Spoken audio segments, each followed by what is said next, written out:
Bonsoir à tous. Bonsoir à vous. Bonsoir à tous les bots chinois qui me regardent. Non, je rigole, mais je constate que ma vidéo sur la guerre hispano-américaine fait à l'échelle de ma chaîne plus de vues que d'habitude en 48 heures, donc bon, tant mieux. Hein, voilà, mettez des pouces, faites-moi des dons. Je prends tout. La monnaie, les produits manufacturés, les animaux morts ou vivants. Voilà, donnez-moi tout. Ce soir, nous parlons honneur et dignité dans le monde antique. Le livre fait 310 pages. Il est paru en 2023. Vous le trouvez au prix de 26 €. Et quant à l'auteur, eh bien, vous voyez, c'est un livre sous la direction de, et les auteurs sont multiples. Donc impossible ici de restituer un seul auteur, puisque l'ouvrage rassemble une collection de contributions d'une quinzaine d'auteurs, agrégés et éminents professeurs d'université en histoire grecque et romaine, donc ça n'aurait pas tellement de sens de restituer des biographies dans ce cadre. Mais alors pourquoi ce choix de livre ? Alors comme d'habitude, ça relève un petit peu du hasard, au détour, enfin comme d'habitude non, puisque pour beaucoup, romanesque en tout cas, c'est voulu et souhaité. Ici c'est plutôt au détour d'une lecture qui en amène une autre, et puis d'un sujet qui m'a semblé intéressant, que j'essaye de partager pour vous en donner les grandes lignes, ou peut-être bien l'envie d'acheter l'ouvrage.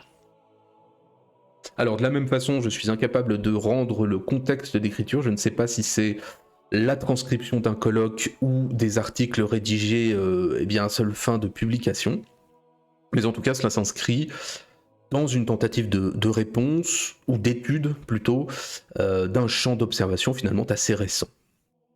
Et je pense que le thème, bien que restreint à l'histoire grecque et romaine, ne vous laissez pas abuser par le mot antique, c'est du monde grec et romain exclusivement dont on parle, eh bien ce thème n'a pas disparu, bien entendu. Même s'il est difficile de définir ce qu'est la dignité et ce qu'est l'honneur, tant les définitions sont mouvantes dans un contexte anthropologique et civilisationnel qu'il est bien tout autant depuis 2500 ans, vous vous en doutez bien. Le livre part du postulat simple que les sciences sociales modernes se sont emparées de ces concepts et les ont analysés, d'abord dans le cadre de la société méditerranéenne contemporaine. Bien, c'est l'entrée de l'honneur dans l'analyse, avec notamment les travaux de Bourdieu sur les Kabyles, qui ont largement par ailleurs été pris en compte et comparés par le roi Ladurie dans ses travaux sur Montaillou, par exemple, dont j'avais parlé il y a peu de temps. C'est donc largement un univers mental méditerranéen bien connu, même en littérature d'ailleurs, qui ressort de ses premiers travaux, et la contestation de la pertinence de ce seul cadre d'analyse géographique, elle est finalement encore plus récente. La question, ce serait de savoir si l'on retrouve ces marqueurs de vendetta, de pureté féminine, de compétition lorsque l'on analyse les sociétés grecques et romaines antiques, qui sont elles aussi par définition géographiquement méditerranéennes.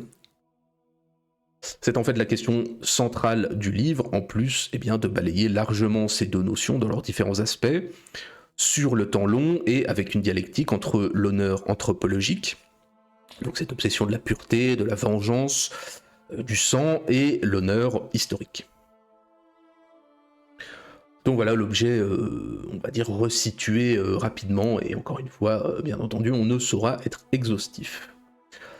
Alors que sont cet honneur et cette dignité ? Honneur et dignité, vous le savez, sont deux termes complexes qui se recoupent en partie, en tout cas dans le langage commun. Principe, vertu, distinction, renom, estime personnelle, position ou bien respect accordé pour l'honneur, respect obtenu, attitude grave et noble et conscience de sa valeur pour la dignité. Bref, ça veut tout dire et rien dire. Allez, à la limite, disons peut-être que la dignité est plus du domaine visible et montré que l'honneur. L'honneur serait donc estime sociale ou naturelle, récompensée par des signes extérieurs permettant d'assigner un rang à la personne honorable, naissance, sang ou autorité attribuant les honneurs. Bonsoir Azat.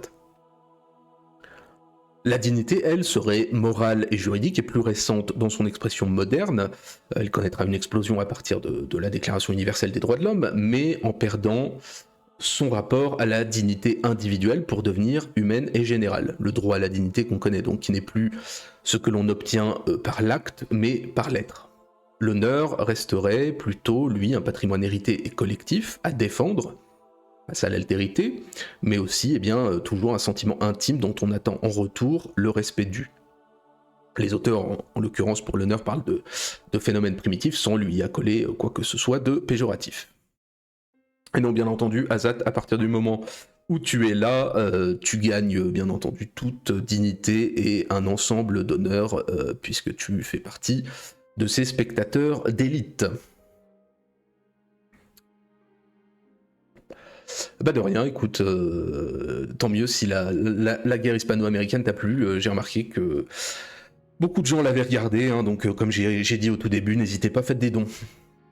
Donc les mots proviennent du latin, onos ou honor, hein, il y a deux variantes, et dignitas qui ont leurs équivalents grecs. Hein, vous voyez ici une magnifique pièce avec onos couronnant virtus. Pourtant, il reste difficile de rapprocher nos termes de leurs équivalents antiques. La seule chose qui est partagée, c'est le jugement des autres, avec une dignité personnelle et un honneur plutôt interpersonnel. Honneur et dignité sont le rang, le capital social, le cursus honorum bien sûr, mais aussi le mérite, la morale et la virtus.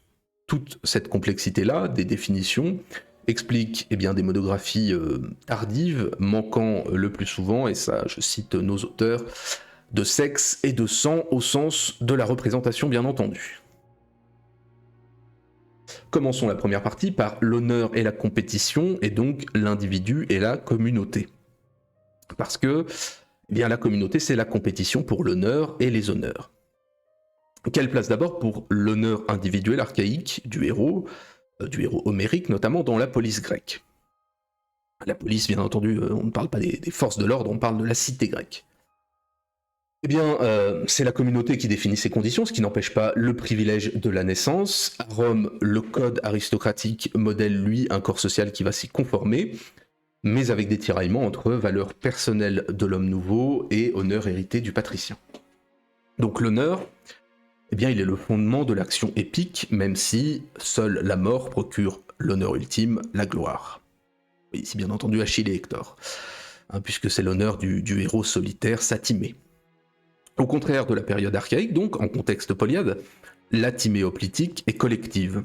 La gloire est partagée, l'excès de rage ou de peur déshonorant.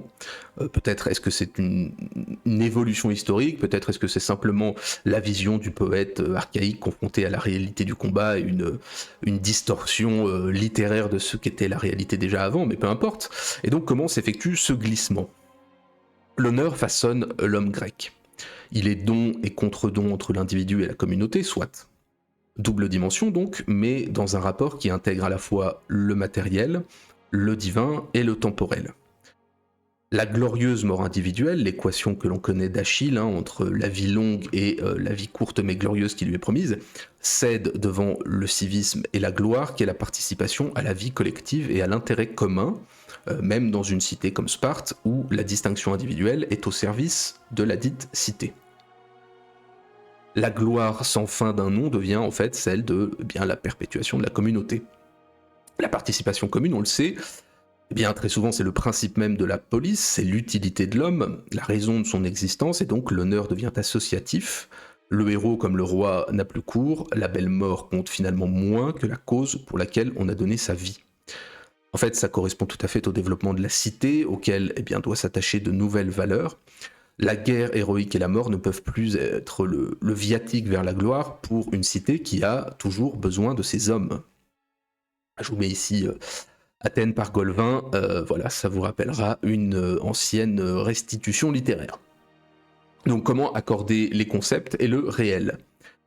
La timée, pour autant que ce mot désigne la gloire, elle devient institutionnalisée. Le citoyen privé de ses droits, il est atimos, on parle d'atimie en français, privé de gloire donc. Et même dans un collectif finalement, rechercher les honneurs est bénéfique puisque c'est un cercle vertueux, puisque notamment en recherchant les honneurs, ça passera par l'évergétisme. Alors l'évergétisme, pour ceux qui ne savent pas, Comment qualifier ça le plus facilement et de façon la plus concise, c'est, on va dire, les dons des notables, voilà, type organisation de jeux et compagnie, voilà. En fait, c'est seulement la recherche frénétique de l'honneur dans un cadre collectif qui est blâmée. Mais alors, qui doit être honoré? Est-ce que c'est le bien-né ou est-ce que c'est le méritant? Bien, peu importe, puisque dans tous les cas, cela valide l'existence de différents niveaux de citoyens, qu'ils soient bien nés ou aient bien mérité, les autres restent à l'écart, ils ont un honneur diminué. La question n'étant toujours pas résolue d'ailleurs, puisqu'aujourd'hui encore on cherche une méritocratie dont on ne décidera sans doute pas des vertus et honneurs des méritants, mais peu importe. D'où donc dans la cité grecque la modération des charges, la dilution des honneurs, leur attribution décidée par le plus grand nombre possible. Bref, on note une transition dans la cité grecque, je cite l'auteur. Cette estime n'est non plus d'une position aristocratique dominante, même si de grandes familles continuent d'exercer un réel pouvoir, ni d'une vaillance particulière et individuelle sur le champ de bataille. Les considérations civiques, politiques, telles le dévouement à sa cité, la réputation, semble l'emporter au IVe siècle. La timée est alors cet honneur qui préside aux relations entre individus. Donc voilà pour, on va dire, cette transition de l'honneur individuel à l'honneur collectif dans le cadre grec. Très intéressant. Et le livre présente ensuite le projet du général Claudius Marcellus, qu'on appelait l'épée de Rome, qui est un héros de la Seconde Guerre punique, de bâtir un temple, que vous voyez ici, associant les divinités Onos et Virtus, après sa propre victoire sur les Insubres en 222 avant Jésus-Christ, donc succès politique et valeurs militaires liées.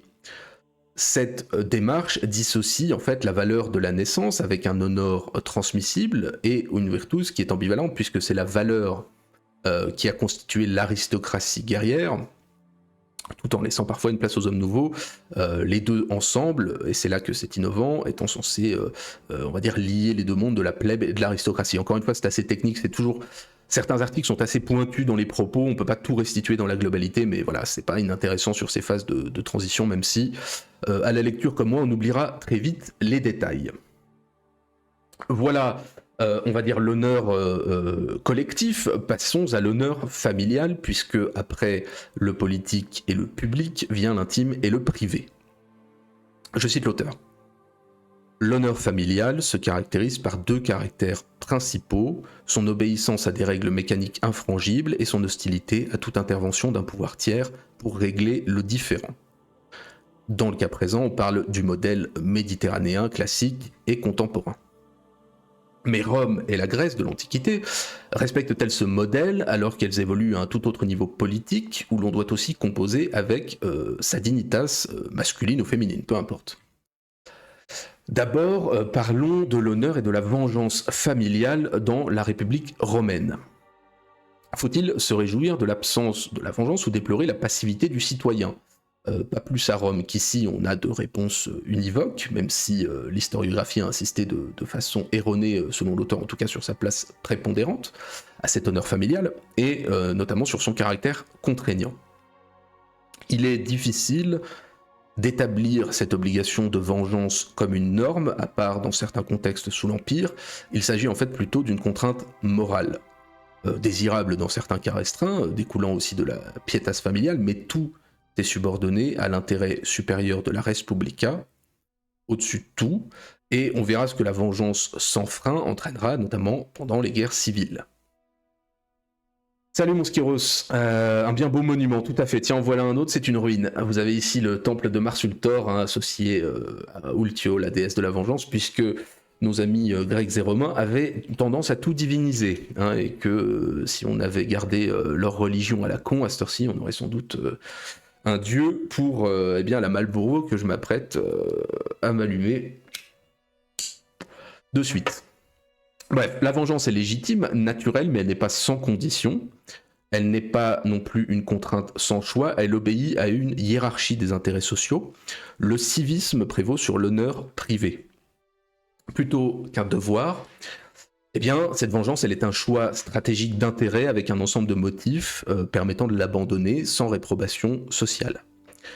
Cette vengeance, elle s'exerce par le biais du procès, le plus souvent, alors, il y en a énormément, qui codifie les moyens de poursuite et d'abandon selon l'intérêt personnel, donc familial et politique du moment. Le but dans tous ces procès-là est rarement aussi simple que la haine et la revanche, mais fait bien, de la vengeance un pion dans la stratégie de pouvoir, le but étant bien entendu l'atteinte à la dignitas du condamné. Tout cela est donc excessivement subtil. Le fait que Brutus, par exemple, ait rejoint Pompée dans la guerre contre César, alors que Pompée avait fait tuer son père, ça n'est pas jugé négativement par les contemporains. Au contraire même, en plaçant la Respublica au-dessus de tout, Brutus fait grandir son statut. Si donc la vendetta, c'est-à-dire l'action imprescriptible d'un groupe familial contre un autre est inconnue, il existe néanmoins une vengeance extrajudiciaire, la guerre civile. Je cite un exemple du livre. Une mise en scène analogue fut instrumentalisée par Marc-Antoine pour venger le meurtre de son frère Caius dans le cadre d'une vengeance familiale incontestable. Hortensius ayant fait exécuter le dit frère sur ordre de Brutus, en représailles de la mort de Cicéron, Marc-Antoine fait égorger Hortensius sur la tombe de son frère au lendemain de Philippe. Putain, Michael Vendetta, ça c'est une référence que les plus jeunes n'auront pas. Pourtant, par ailleurs, la dépouille de Brutus va être traitée tout à fait convenablement parce que Marc-Antoine pense déjà à se rallier les républicains, donc vengeance et intérêt personnel. Même chose d'ailleurs pour la piété filiale d'Octave, qui est sa seule arme politique, et sa vengeance avec, puisque son caractère d'exception et sa méthodologie assez peu respectueuse des traditions vont choquer les contemporains, quand il fait lui de la vengeance sa légitimation. Inutile de revenir sur les nombreuses destructions d'Octave, notamment urbaines, qui seront effectivement assez étonnantes, considérant la philosophie du temps. En conclusion, donc, si Rome ne stigmatise pas la vengeance familiale, elle s'efface devant de plus hauts intérêts et elle est liée à l'impact éventuel sur la dignitas et surtout à un procès. On n'est donc pas du tout dans la vendetta. Alors si je dois pas utiliser le mot vendetta, je sais pas qu'est-ce qu'on peut utiliser, le canoun albanais. Voilà, on n'est pas dans le canoun de l'honneur méditerranéen. Je passe ensuite sur les propos, les chapitres sur les prêtresses grecques honorables, c'est très intéressant mais c'est très limité puisque à mon sens en tout cas, cet honneur est lié à la bonne tenue de la charge, comme tout magistrat, sans distinction de sexe et encore aujourd'hui, voilà. Donc je passe sur ça pour arriver à l'honneur féminin en tant que tel. L'honneur féminin, il est fondamental pour l'honneur de la famille dans le cadre méditerranéen, encore contemporain. Il est passif, largement sexuel, avec ou sans intentionnalité dans l'acte déshonorant, ce qui marque la différence, le subjectif entre la société de la honte, qui est la société méditerranéenne, on peut prendre l'exemple des sociétés musulmanes, et la société de la faute, le basculement romain, qui est aujourd'hui, on va dire, notre société.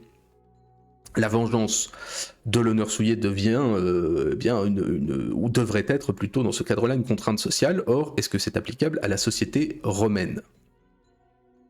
Vous avez ici la déesse Pudicitia, parce que la femme fidèle est mariée une fois, ou même d'ailleurs vierge pour la Vestale, la société corse, oui, bien entendu, et on pourra faire du mérimée.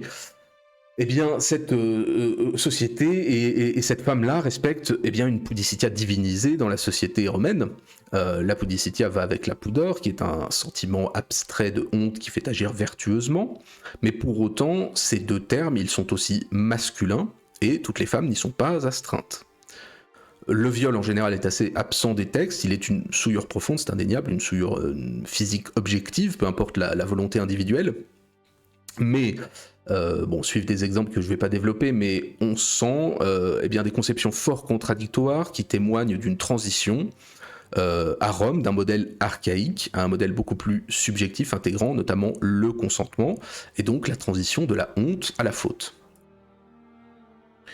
Alors quid de l'adultère, là aussi c'est rarement développé dans les textes, même chose est centrale la dimension d'intentionnalité, alors qui cette fois est de fait, puisque c'est difficile de commettre un adultère sans le vouloir, en tout cas ça doit être bien rare, et si la famille risque peut-être le déshonneur, ce n'est pas la souillure.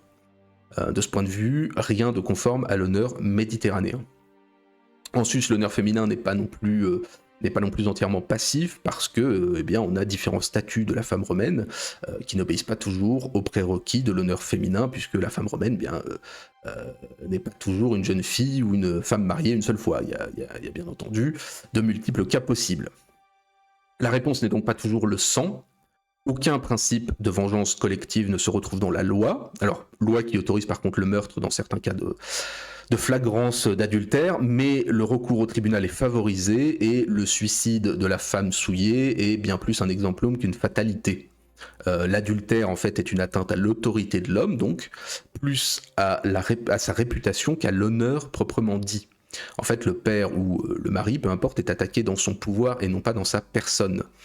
C'est donc sa réaction à lui qui sera jugée, ça n'est pas l'atteinte qui a été subie. Réaction qui n'est pas la vengeance automatique et encore moins la vengeance illimitée d'un groupe familial.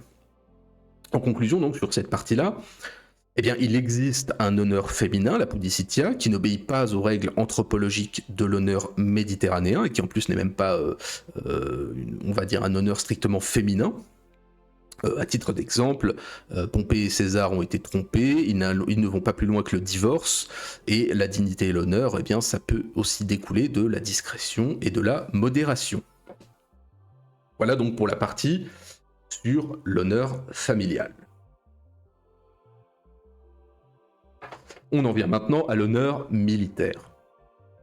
Alors, l'honneur militaire, encore aujourd'hui, ça nous semble eh bien, ce conservatoire de l'honneur ancestral, mais c'est un honneur, vous m'excuserez de la formule, mais c'est un honneur qui dépend de la société à laquelle l'armée appartient. Hein, ça paraît logique. Citoyens, soldats, professionnels, mercenaires, aristocrates ou plébéiens, la Grèce et Rome connaissent tous les modèles. On l'a vu en Grèce, j'en ai parlé au tout début, la transition se fait vers le modèle égalitaire hoplitique, dans une compétition civique entre cités, disons, où la défaite est malheureuse, mais elle n'est jamais fatale. L'éthique guerrière romaine est beaucoup plus âpre, sans défaite possible, avec toujours une réminiscence de l'exploit guerrier aristocratique. On opposerait donc deux modèles d'ensemble citoyen, proches par certains aspects, fondamentalement étrangers par d'autres. L'Empire sera encore un autre point de bascule, on va y venir. Mais donc rien de monolithique, ce qui conduit les auteurs sur un honneur militaire qui ne serait qu'une facette d'autres aspects de l'honneur dans bien une société englobante, puisque de fait, la plupart des soldats appartiennent avant tout, ils sont des citoyens, et appartiennent à la société.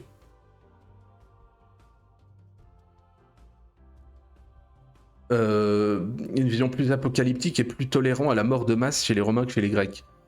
Plus tolérante à la mort de masse, bah, ça dépend. Ça dépend des circonstances de la mort en fait, surtout. Oui, plus tolérante, oui, fatalement. Et ça dépend aussi de l'époque. Ce sera pas la même chose dans la Rome en construction que... Oui, c'est la bataille de Pydna, tout à fait. Que dans les temps impériaux. Tout simplement pour des raisons de préservation du citoyen quand on en a peu, par exemple. Donc d'abord, l'honneur dans la bataille de la Rome républicaine. Ce qui atteint la discipline et l'honneur est sanctionné, c'est un fait, avec, je cite l'auteur, une gradation des sanctions destinée à signifier la désapprobation publique et l'exclusion de la communauté. Les actes récompensés sont de deux composantes. Je cite encore, une prise de risque, une mise en danger de sa propre vie, qui pour aller attaquer un ennemi, qui pour défendre un citoyen, qui pour franchir le premier un retranchement. La seconde composante qui paraît importante tient au fait que ces actes ne sont pas obligatoires. Pas de symétrie entre l'acte honorable et déshonorable et eh bien une gamme large de possibilités pour le soldat romain républicain entre la fuite, le plancher et le don de soi, le plafond. Qui attribue l'honneur ? Alors, il est quasiment impossible de déterminer une autorité précise de décision de ce qui est honorable, mais l'affaire est assez sérieuse pour que l'on ait des commissions spéciales qui s'y penchent au sein de l'armée. C'est le commandement qui le décerne aux hommes du rang, mais c'est aussi le contraire, un faisceau d'obligations réciproques. Le général sur le terrain n'est pas dans le combat seulement pour ordonner, mais aussi pour évaluer les hommes et être jugé lui-même.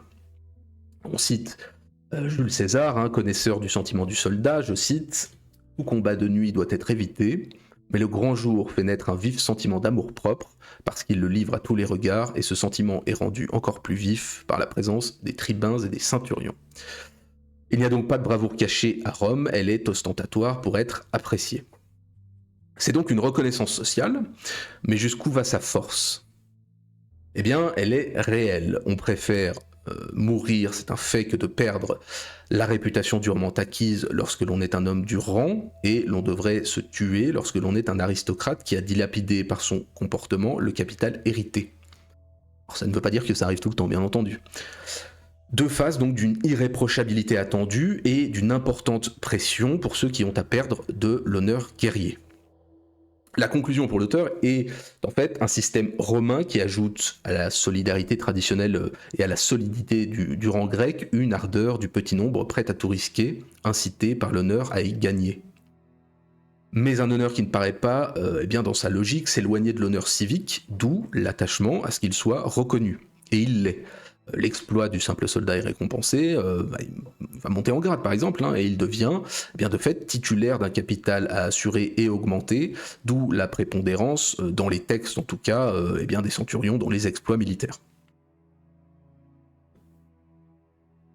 Passons ensuite à la mort volontaire au temps archaïque romain et au début de la République. Parce que c'est vrai que c'est pas dit dans le livre, je le dis en passant, mais comme vous le savez, la mort volontaire va passer de mode, on va dire, dans la Rome impériale, avec d'abord le stoïcisme, puis le christianisme, voilà.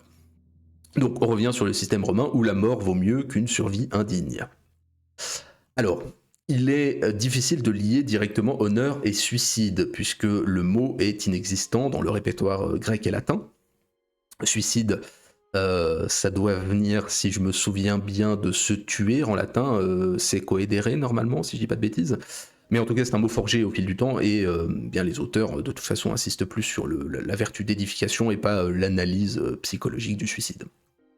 Donc, dans ces morts volontaires, la première catégorie relève d'abord de la fable, celle qui vise à l'exemplum et à donner des repères dans le processus romain de réécriture du passé. A priori, les Romains se torturent pas avec le roman national, ou bien ils ont simplement compris le but imprescriptible et la nécessaire idéologie du roman national. Alors vous avez ici le cas bien connu de Publius Decius Mus, qui est consul, alors je sais plus du tout à quelle époque, nous sommes vraiment loin dans les temps de la République, ça doit être au IVe siècle, où il fait ce qu'on appelle une dévotio, dans une bataille, je ne sais même plus contre qui c'est, contre les Samnites, contre des Latins quelconques, je ne sais plus. Une dévotio étant le fait de faire un vœu contre le fait de vouer son âme au dieu des enfers. Voilà. Ouais, c'est vrai que c'est pas très beau, faut être honnête, les tableaux comme ça, c'est pas mes préférés effectivement, c'est un petit peu chargé. Donc dans ces exemples-là, on trouve un premier cas qui obéit aux règles de l'honneur, ce sont les guerriers, je viens de le dire, qui se sacrifient par choix ou obligation à la patrie. Et le second groupe, il va réunir ceux dont le suicide affirme et défend la communauté qu'ils ont mise en danger. Se suicider permet en fait de renforcer leur honneur et celui du groupe. Je cite l'auteur, « Si l'on confronte les différents éléments qui structurent la narration de ces suicides, 4 traits principaux émergent, même si tous les cas de mort volontaire ne les présentent pas dans leur totalité. L'emprise de la société sur les raisons qui poussent au suicide, la nature aristocratique et guerrière de ces morts, une véritable institutionnalisation de la mort volontaire, l'importance des aspects religieux qui ne peuvent se réduire à l'examen du rituel dont j'ai parlé, de la dévotion. » Donc ça, c'est la première catégorie, c'est un petit peu la fable. La seconde catégorie, elle est plus récente et elle regroupe des cas historiques avérés. S'accentue le caractère militaire et quasi tous les cas sont masculins. Ce qui est toujours le cas aujourd'hui, on se suicide beaucoup plus quand on est un homme. Alors il y a plus de guerre soit, mais quel lien d'obligation entre les deux, puisque la répétition du geste induit que l'on dépasse simplement le cas de psychologie ponctuelle. Bien, selon l'auteur, la réponse est à rechercher, je le cite, « dans l'apparition d'une éthique guerrière plus âpre, plus tranchante, que la guerre révèle et qui se cristallise dans la mort volontaire. » On en revient, en tout cas on réussit plus à se suicider en tant qu'homme. Tu as tout à fait raison, Skyros, de le préciser.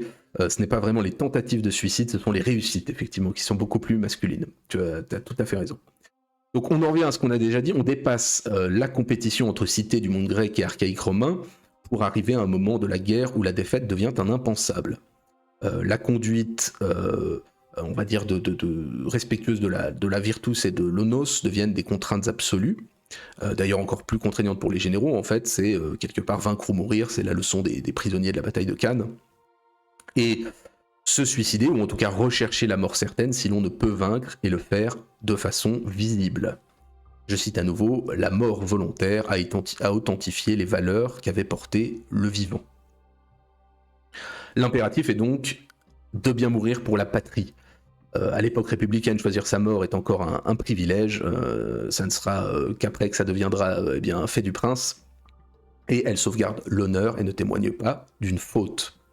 Ces données vont s'inverser dans le système impérial, transition toute choisie vers l'honneur de l'armée impériale, et pour ce faire, l'auteur choisit de se focaliser sur les légions. Légions, c'est-à-dire armée professionnelle et existentielle, de par la durée du service, 25 ans si je me souviens bien.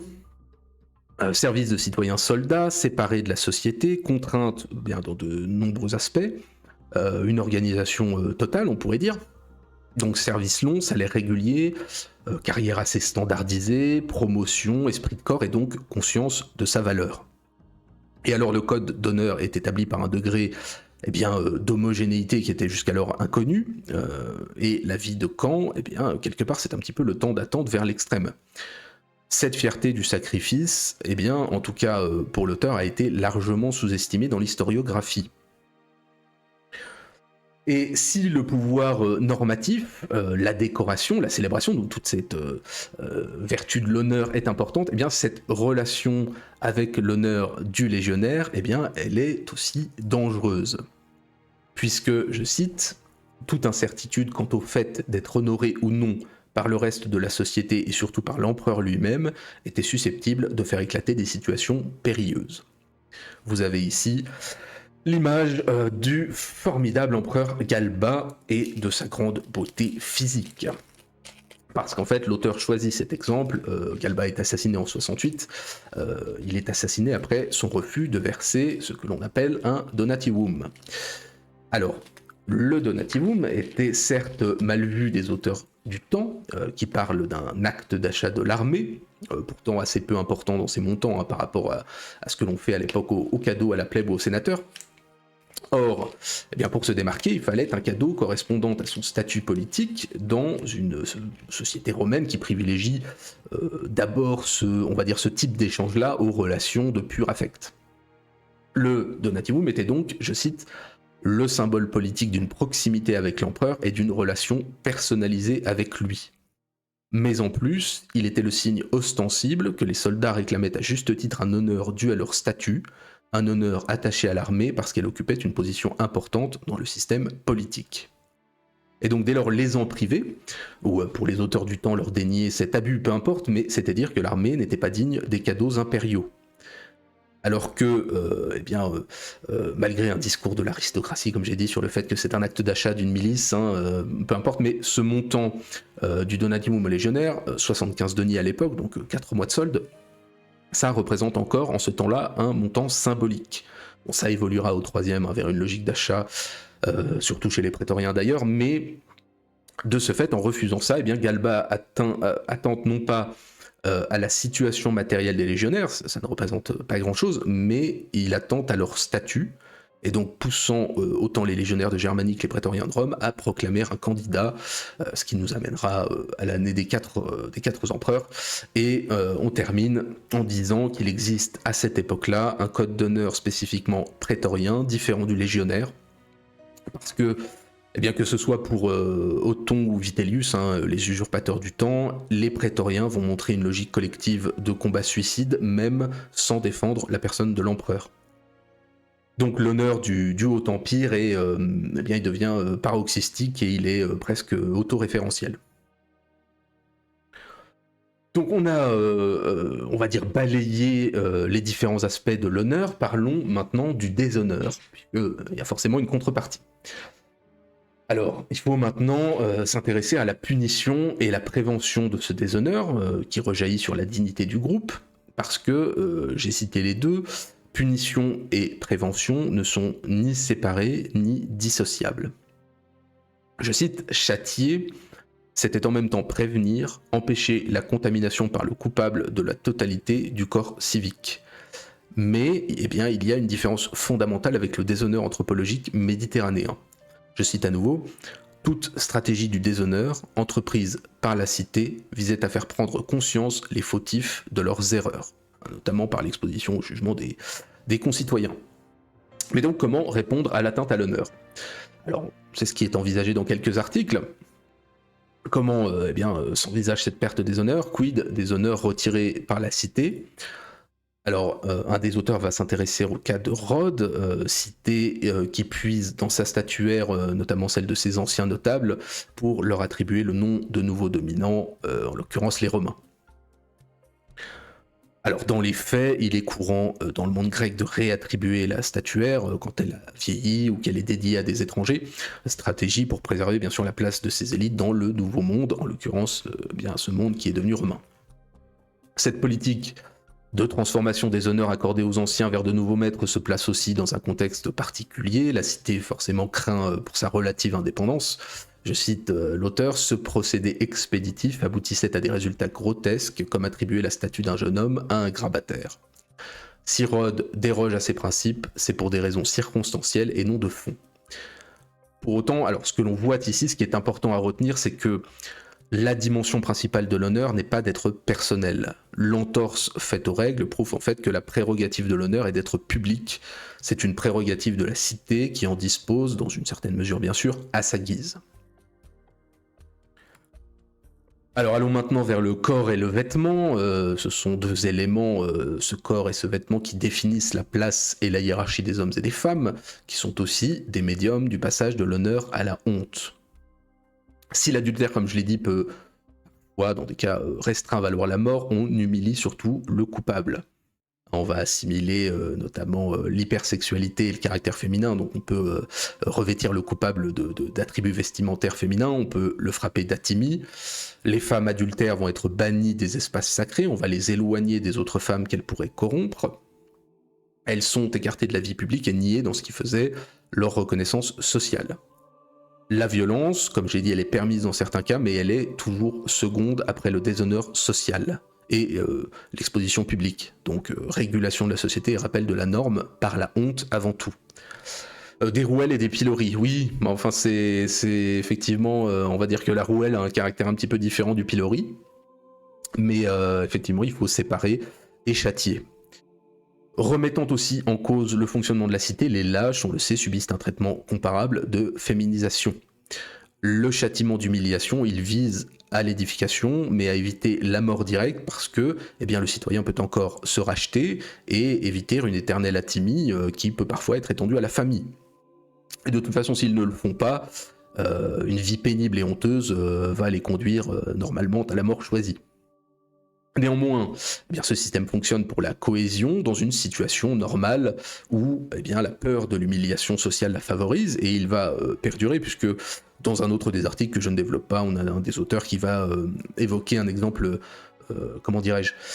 d'humiliation, féminisation de son armée par l'empereur Julien l'Apostat, donc on est au IVe siècle, bien plus tard. Et dans de nombreuses situations exceptionnelles où le contrôle social n'est plus possible, la cité va aussi fermer les yeux sur les déviants, notamment les lâches, parce que sa perpétuation à la cité, c'est sa valeur cardinale, c'est le plus important. Alors, petit détour par les cheveux de l'Antiquité tardive, hein, c'est très précis, parce qu'en fait, c'est le seul point qui en parle, mais on aborde la démonstration physique de l'honneur. Alors, on est plutôt à la fin de l'Antiquité dans l'article. Cet honneur-là n'est pas du tout assimilé à l'honneur médiéval. Sur le corps, on suppose, les exemples sont assez répandus, les anciens assez indifférents à l'offense physique. Hein, vous n'auriez pas pu infliger un soufflet à Cicéron pour qu'il vous provoque en duel. On est très loin de cette culture du 19e. Or, donc, si l'on valorise la maîtrise de soi, on a vu par l'exemple précédent que marquer le corps visible sanctionne aussi le déshonneur. Est-ce qu'il existe, plutôt qu'un code d'honneur, un corps de l'honneur ? Je cite l'auteur, « Le visage et les ornements qui caractérisent la tête sont-ils plus sensibles aux gestuels honorifiques ou au contraire aux marques d'humiliation ?» En l'occurrence, eh bien, se démettre de sa chevelure, c'est un acte d'humilité à une époque où la tonsure se développe en Occident. La chevelure, c'est une manifestation sociale du christianisme et du rejet des anciens honores. Et si la chevelure marque par ailleurs la différence entre barbares et romains, on le sait, elle est essentielle chez les premiers. S'y attaquer, c'est un méfait puni par les lois. On le sait chez les Visigoths et bien entendu chez les Mérovingiens, la tonsure c'est une mise à mort sociale normée, notamment pour les prétendants au trône. La chevelure matérialise l'honneur et rattache à un rang marquant formellement une distinction entre l'homme libre et l'esclave. Les Romains sont chauves? Non. Ça n'est pas proprement barbare, la chevelure romaine peut être abondante, dans l'aristocratie son soin fait partie de l'affirmation sociale, mais en fait l'opposition relève d'autres choses, notamment chez un Sidoine Apollinaire, même s'il n'y a pas de conclusion définitive sur le fait, la tonte du clerc c'est l'opposition aux barbares, mais aussi eh bien, à cette noblesse romaine maintenant chevelue qui quelque part fait le deuil de sa romanité. En tout cas, que l'on en tire honneur ou déshonneur, le cheveu, c'est un élément précis de l'espace corporel qui combine estime et marqueur de rang. Ouais, c'est très tardif, Sidoine, bien sûr, mais comme je t'ai dit, on est sur cette partie-là de l'œuvre, on est dans une époque beaucoup plus tardive. On est en fait plutôt au 5e et au 6e siècle. Ce qui est encore l'Antiquité, donc ça fonctionne, l'Antiquité tardive, voilà. Peu importe. Redevenons sérieux, parlons de l'honneur dans la défaite électorale, puisque c'est vrai, après tout, si l'on se lance dans la compétition pour exercer des charges publiques, eh bien, comment prendre ce refus des honneurs par le corps social et de la reconnaissance de ses qualités personnelles? Je cite, « Si la défaite électorale est déshonorante, c'est parce qu'elle s'interprète comme la sanction publique d'un manque relatif de dignitas. » Alors le sentiment de honte est réel, tempéré par la banalité d'une défaite électorale et le sentiment aussi existant que le peuple, hier comme aujourd'hui, ne sait pas reconnaître les mérites. L'auteur de l'article choisit, représentation que je vous ai mis là bien sûr, l'exemple de la défaite de Caton d'Utique au consulat, je ne sais plus à quelle date, c'est vers 50 avant Jésus-Christ, peu importe, non pas qu'elle soit représentative, c'est sa spécificité qui permet de dégager ce qu'est la normalité. Raconté par César, le comportement de Caton serait dicté par l'inimitié, comportement hautement déshonorable lorsque n'est pas en jeu la survie de la République, ainsi que par le ressentiment de son échec. Bien entendu, on est dans un écrit qui vise à dégrader sa dignitas. Mais cette version de César souffre d'une tradition concurrente, chez Sénèque notamment, montrant Caton en philosophe, en bon stoïcien qu'il est après sa défaite, prenant le contre-pied du comportement socialement admis, affichant le mépris du jugement du peuple et du déshonneur qui serait induit. Deux traditions opposées qui vont se répandre de toute façon à travers les siècles. Pourquoi ? Eh bien parce qu'en s'engageant contre César et Pompée pour un motif noble et en refusant le jeu de la démagogie, il prenait le risque de la défaite, certes, mais c'est la cité qui en connaîtrait le déshonneur. Ce stoïcisme, ce symbole de la classe aristocratique, eh bien, il peut très bien s'accommoder d'une défaite qui sanctionne en fait le choix de Caton de conserver sa dignité. Pourtant, cette dignité aristocratique, et c'est un petit peu l'ouverture intéressante de l'article, elle n'est pas toujours pour le mieux. Cicéron disait de Caton, je le cite, « Il opine comme si nous étions dans la cité idéale de Platon et non dans la cité fangeuse de Romulus. » La réflexion est intéressante dans le cadre de la crise républicaine que Rome connaît, et de toute crise même, j'allais dire républicaine, mais d'un régime, parce qu'en effet, elle réside dans le cadre plus large d'une aristocratie titulaire de mérite, mais dont une large partie va refuser la carrière des honneurs, qui demande, eh bien, par on va dire le processus électoral, de trahir le mos maiorum pour aboutir. Et donc leur intransigeance morale, eh bien, elle va laisser la place à ceux qu'aucun scrupule n'étouffe, et à des hommes qui, in fine, on le sait, vont détruire la République. En tout cas, voilà, l'élection résulte toujours d'une interaction avec la collectivité et d'une évaluation de l'honneur. Allez, pour finir, je vous épargne Cicéron, on en a déjà assez dit, disons que ce dernier va être utile pour rappeler que l'honneur dont on a beaucoup parlé, eh bien, il est aussi tributaire de ce que l'on reçoit du discours, discours qui est lui-même produit dans des circonstances particulières, puisque la vision de ce qu'est l'honneur du Cicéron proscrit n'est pas celle du consul. Voilà, même si c'est le même homme, eh bien, bizarrement, les conceptions changent selon les circonstances. Donc voilà pour le sujet. Qu'est-ce qu'on peut dire ? Eh bien, le livre est-il digne de ce sujet et honorable dans son propos ? Une fois n'est pas coutume, commençons par ce que j'en ai pensé. Alors c'est évident que le livre ne peut que souffrir des qualités et des défauts d'une telle monographie, c'est-à-dire qu'il balaye aussi large qu'il effleure. Très clairement, on a l'impression qu'on ressort avec une vision excessivement pointilleuse sur certains points, sans forcément une maîtrise globale du sujet. Ce qui est sans aucun doute parce qu'une maîtrise globale du sujet n'a pas tellement de sens étant donné la large période historique couverte et parce que bien l'honneur est autant une confrontation à l'autre qu'une valeur intériorisée, donc à partir de là, difficile en un seul livre d'épuiser un sujet collectif et individuel sur 1000 ans d'antiquité, ça me paraît quasiment impossible. De la même façon, la construction de l'œuvre entraîne un début de lecture dans mes souvenirs assez difficile.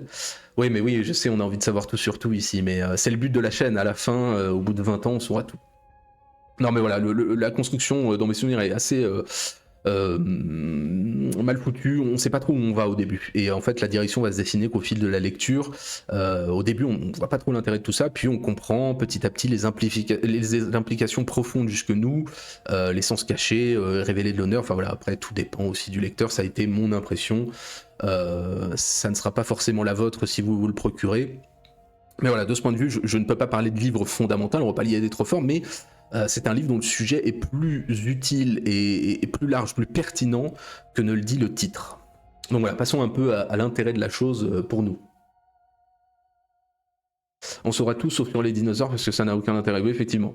Ça a beaucoup moins d'intérêt que la guerre hispano-américaine. Les années folles et les dinosaures, c'est non, ce sera non. Donc, quel intérêt pour nous ? Eh bien, parler de l'honneur dans le monde antique, c'est remonter à ses fondements européens. Nos conceptions, bien sûr, sont loin d'être identiques, de par des structures sociales qui sont incomparables, par une histoire qui a continué sa course pendant 2500 ans, mais tout de même, ça a été formellement inspiré par les civilisations grecques et romaines. Alors, il ne s'agit pas forcément de traquer les ressemblances, puisque quand on veut en trouver, on en trouvera, hein, quand on est un marteau, tout est un clou, mais plutôt de distinguer les permanences et les dissemblances et les réflexes identiques à l'œuvre. Alors déjà, pour commencer, je pense que l'honneur et la dignité sont finalement des sujets qui sont très peu abordés dans notre monde moderne, des quasi-absents, qu'on serait d'ailleurs bien en peine de déterminer. Au mieux, notre société politique, c'est mon impression, elle est irriguée par le civisme. Mais pourtant, très clairement, eh bien, il reste une dignité interpersonnelle, ce civisme, un acquis pour le bien commun entre gens du même monde. Et on sait, on l'a dit, l'honneur ne peut être que dialectique, et si l'on cesse de reconnaître votre civisme comme méritoire, eh bien, vous n'avez plus d'intérêt à le pratiquer. À mon sens, une large partie de l'esprit actuel, l'esprit du temps, la grogne qu'on connaît, fiscale ou autre, peu importe, à mon avis, se base plus sur les effets de ce que l'on nous prend, les impôts, la liberté, ce que vous voulez, effet nul, plutôt que sur le montant du sacrifice. L'effort méritoire et sacrificiel au bénéfice de la police, de la cité, de la collectivité, du pays, n'a plus de contrepartie. Et en dévalorisant l'honneur social collectif, eh bien, on prend le risque de la dissolution de la cité, et on prend le risque aussi que le citoyen commence à s'interroger sur la récompense qui lui est attribuée, et que eh bien, le contrat social moderne est censé avoir ratifié. J'ai envie de dire, même en dehors de cet aspect collectif, le sujet ne peut que vous intéresser, puisque à titre individuel, à titre professionnel, à titre je sais pas, estudiantin, familial, quelle récompense attendons-nous de ce que nous considérons comme un comportement digne ou honorable ? Au grain le plus fin, peut-être que vous en avez pas, mais même l'enfant qui se comporte bien, il attend qu'on le félicite. Son don, le contre-don. Et donc, quelle habitus chez le peuple et chez l'élite quant à la recherche de l'honneur aujourd'hui, quant à la récompense attendue, quant au comportement jugé digne, je pense que c'est une question toujours passionnante. Réfléchir sur le passé, ça ouvre toujours des pistes de réflexion. Et comme beaucoup de réflexions, on se rend compte que eh bien, la transformation, en tout cas des mots, en a étendu le champ et on a quelque peu, on va dire, vidé le sens. Aujourd'hui, le droit à la dignité, c'est un droit fourre-tout, appliqué à tous, donc un droit vide, hein, à partir du moment où ça s'applique à tous. Oui, c'est ça, on fait de l'anthropologie don et contre-don, on va faire du Marcel Mauss bientôt. Et l'honneur, eh bien, c'est un concept absent qui renvoie, on va dire, dans l'esprit commun, où je peux me tromper, mais au mieux au siècle dernier, quand ça n'est pas aux ombres du Moyen-Âge chevaleresque. L'honneur, aujourd'hui, on a un petit peu l'impression que c'est un disparu, même s'il en subsiste un morceau que je vais aborder juste après.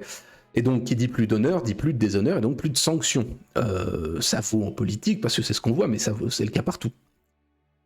L'honneur familial, cette partie, l'honneur anthropologique méditerranéen, cette comparaison, ça permet aussi, même si je doute, à mon sens, que ça a été l'intention des auteurs, ça permet de mesurer le fossé qui nous sépare de certaines sociétés, et ce qui existe aussi chez nous comme honneur importé maintenant, importé sans pouvoir se greffer.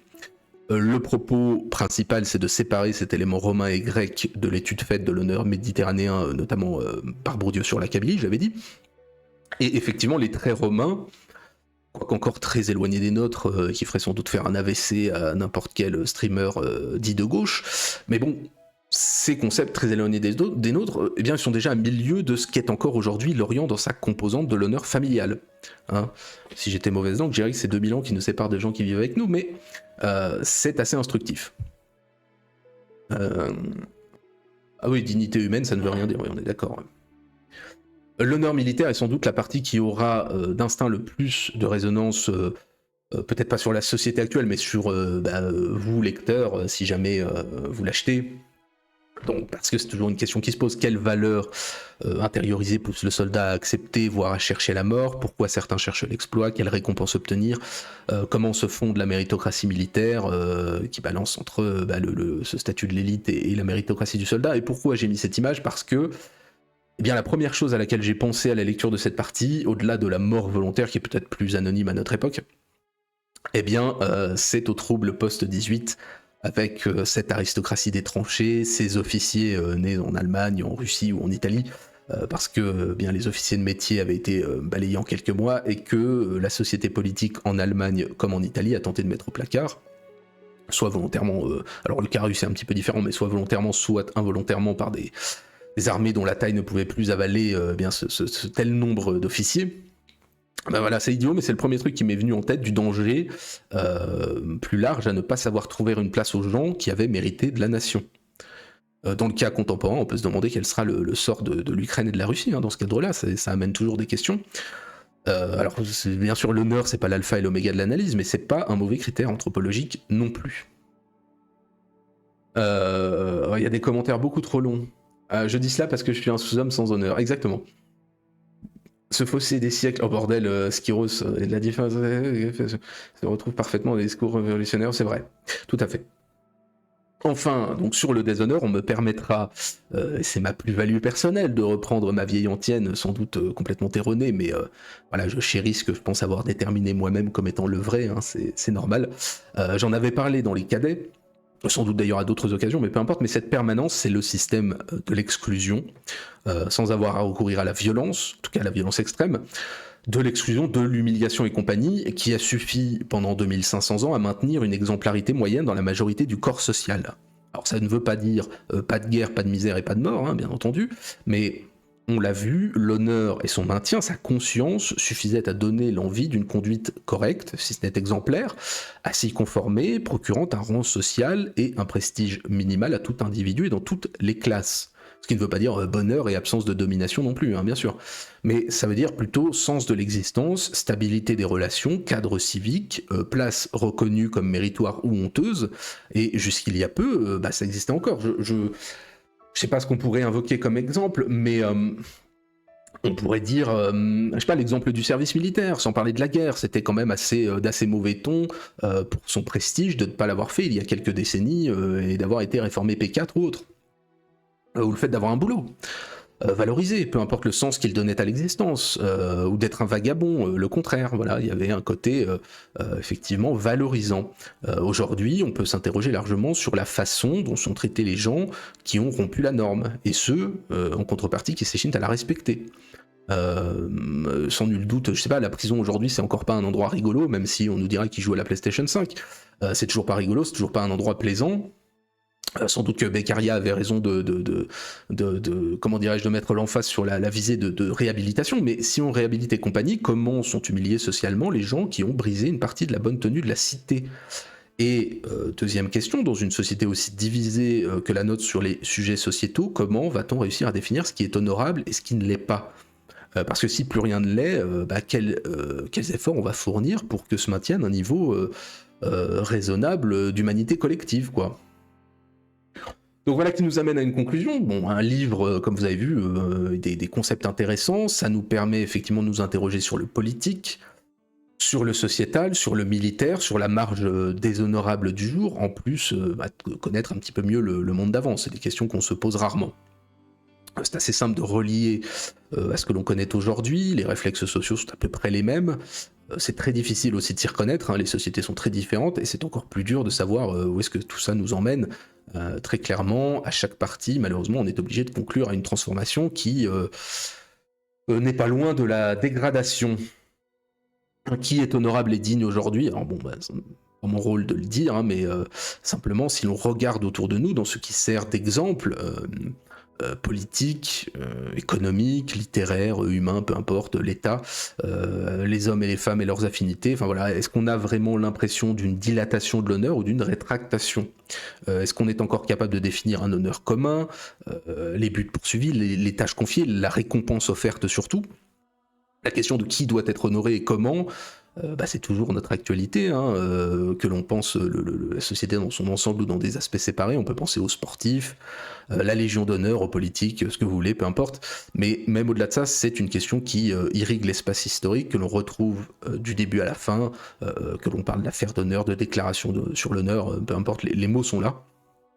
Et pour finir, c'est aussi un concept géographiquement transversal, puisque la plongée dans le livre, c'est aussi ce qui nous sépare d'autres sociétés méditerranéennes, notre société de la faute et son châtiment du coupable contre leur société de la honte et le châtiment de la victime.